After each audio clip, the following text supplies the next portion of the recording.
ಪೂರ್ಣತೆಯುಳ್ಳವರಾಗಿ ಸಕಲ ಸತ್ಕಾರ್ಯಗಳನ್ನು ಹೇರಳವಾಗಿ ಮಾಡುವವರಾಗಿರಿ. Thank you.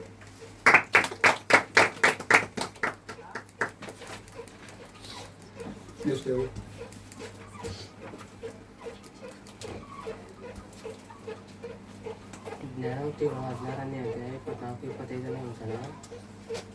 ಸವಿನುಡಿಯು ಜೇನು ಕೂಡ ಆತ್ಮಕ್ಕೆ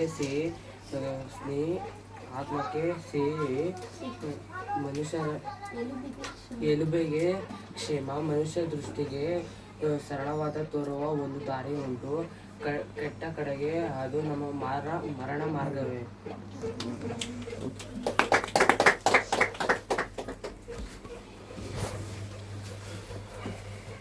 ಅಪೊಸ್ತಲರ ಕೃತ್ಯಗಳು 14ನೇ ಅಧ್ಯಾಯ 14ನೇ ವಚನ. ನಾವು ಮನುಷ್ಯರು ನಿಮ್ಮಂತೆ ಸ್ವಭಾವವುಳ್ಳವರು. ನೀವು ಈ ವ್ಯರ್ಥವಾದ ಕಾರ್ಯಗಳನ್ನು ಬಿಟ್ಟು ಭೂಮಿ ಆಕಾಶಗಳನ್ನು, ಸಮುದ್ರವನ್ನು, ಅವುಗಳಲ್ಲಿರುವಂಥ ಸಮಸ್ತವನ್ನು ನಿರ್ಮಾಣ ಮಾಡಿದ ಜೀವಸ್ವರೂಪನಾದ ದೇವರ ಕಡೆಗೆ ತಿರುಗಿಕೊಳ್ಳಬೇಕೆಂದು ಸುವಾರ್ತೆಯನ್ನು ನಿಮಗೆ ಸಾರಿ ಹೇಳುವವರಾಗಿದ್ದೇವೆ. ಗತಿಸಿ ಹೋಗುವ ಕಾಲದಲ್ಲಿ ಆತನು ಎಲ್ಲ ಜನಾಂಗಗಳನ್ನು ತಮ್ಮ ತಮ್ಮ ಮನಸ್ಸಿಗೆ ತೋಚಿದ ಮಾರ್ಗದಲ್ಲಿ ನಡೆಯುವುದಕ್ಕೆ ಬಿಟ್ಟನು. ಆದರೆ ಆತನು ತನ್ನ ವಿಷಯವಾಗಿ ಸಾಕ್ಷಿ ಕೊಡದೆ ಇರಲಿಲ್ಲ. ನಿಮಗೆ ಆಕಾಶದಿಂದ ಮಳೆಯನ್ನು ಸುಗ್ಗಿ ಕಾಲದಲ್ಲಿ ದಯಪಾಲಿಸಿ ಆಹಾರವನ್ನು ಕೊಟ್ಟು ನಿಮ್ಮ ಮನಸ್ಸುಗಳನ್ನು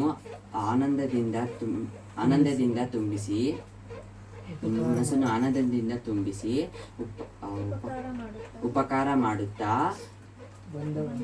ಉಪಕಾರ ಮಾಡುತ್ತಾ ಬಂದವನು ಆತನೇ ಎಂದು ಹೇಳಿದ್ದಾರೆ.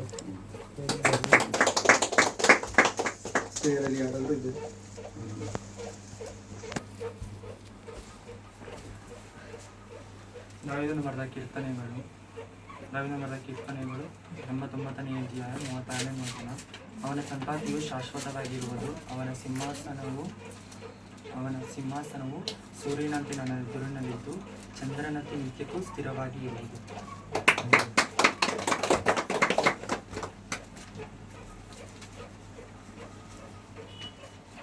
ಪೌಲನು ತಿಮೋಥಿಯನಿಗೆ ಬರೆದ ಮೊದಲನೆಯ ಪತ್ರಿಕೆ 1ನೇ ಅಧ್ಯಾಯ 12-13ನೇ ವಚನ.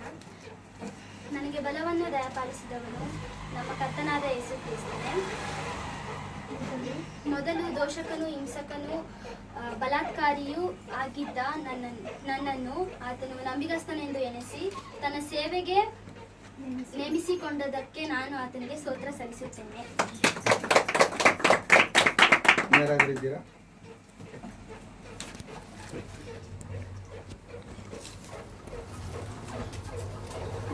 పత్రిక 1వ అధ్యాయం 19వ వచనం.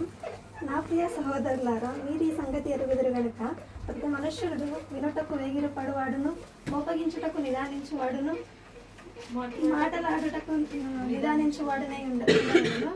ఎందుకనగా నరుని కోపము దేవుని నీతిని నెరవేర్చదు. అందుచేత సమస్త కల్మషమును విర్రవీగుచున్న దుష్టత్వము అని లోపల నాటబడిన మీ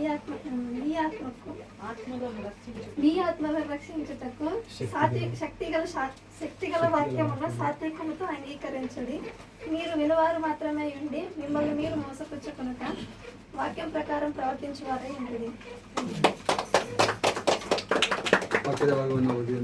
ನಾನಿದ್ದೀನಿ.